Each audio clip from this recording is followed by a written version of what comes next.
Assalamualaikum warahmatullahi wabarakatuh.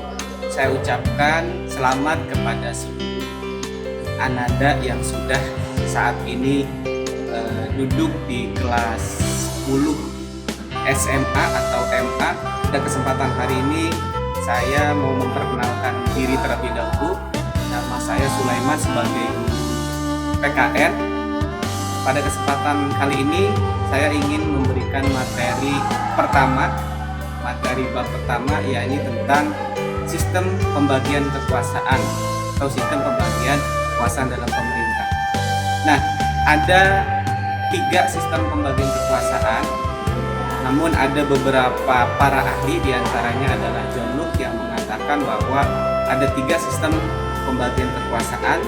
Yang pertama itu adalah eksekutif, legislatif, dan federatif. Apa itu eksekutif? Eksekutif itu adalah lembaga atau kekuasaan yang membentuk, merumuskan, atau membuat undang-undang. Kemudian eksekutif itu lembaga yang memiliki kekuasaan untuk menjalankan undang-undang. Nah, sementara federatif menurut John Locke ini kekuasaan untuk menjalin hubungan luar negeri. Nah, berbeda dengan ahli Montesquieu bahwa sistem pembagian kekuasaan itu terdiri dari 3. Yang pertama eksekutif, legislatif, yudikatif. Nah, perbedaannya adalah kalau di John Locke adalah federatif, tapi kalau di Montesquieu adalah yudikatif.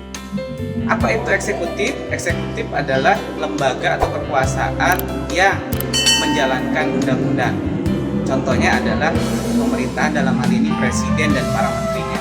Nah, apa itu legislatif? Lembaga atau kekuasaan yang memiliki kekuasaan untuk merumuskan, membentuk, dan membuat undang-undang. Siapa itu lembaganya? Itu DPR, MPR. Itu lembaga, disebut lembaga legislatif. Kemudian menurut Montesquieu, lembaga sistem pemerintahan yang ketiga adalah yudikatif. Yudikatif, lembaga kekuasaan yang mengontrol, yang mengawasi dan mengadili terhadap pelanggar undang-undang, baik itu pelanggar dari eksekutif maupun legislatif. Kemudian konsep pembagian kekuasaan. Ini ada 2 konsep pembagian kekuasaan secara vertikal, kemudian konsep pembagian kekuasaan secara horizontal.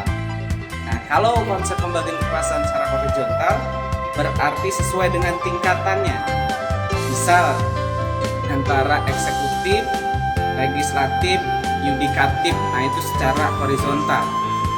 Atau ada pembagiannya, ada kekuasaan moneter, ada kekuasaan eksaminatif, dan sebagainya. Kemudian yang kedua, konsep pembagian kekuasaan secara vertikal.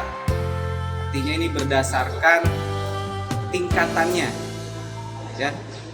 Mulai dari pemerintah pusat dan pemerintah daerah, dalam hal ini gubernur, kemudian ke bawah lagi bupati, wali kota, dan seterusnya. Ini disebut namanya pembagian kekuasaan secara vertikal. Oke, mungkin itu yang bisa saya sampaikan. Untuk lebih jelasnya saya akan berikan slide, silakan Ananda baca dan pelajari. Kemudian juga nanti akan saya berikan e-book yang nanti Ananda bisa lihat di deskripsi video ini. Terima kasih, silakan menyaksikan.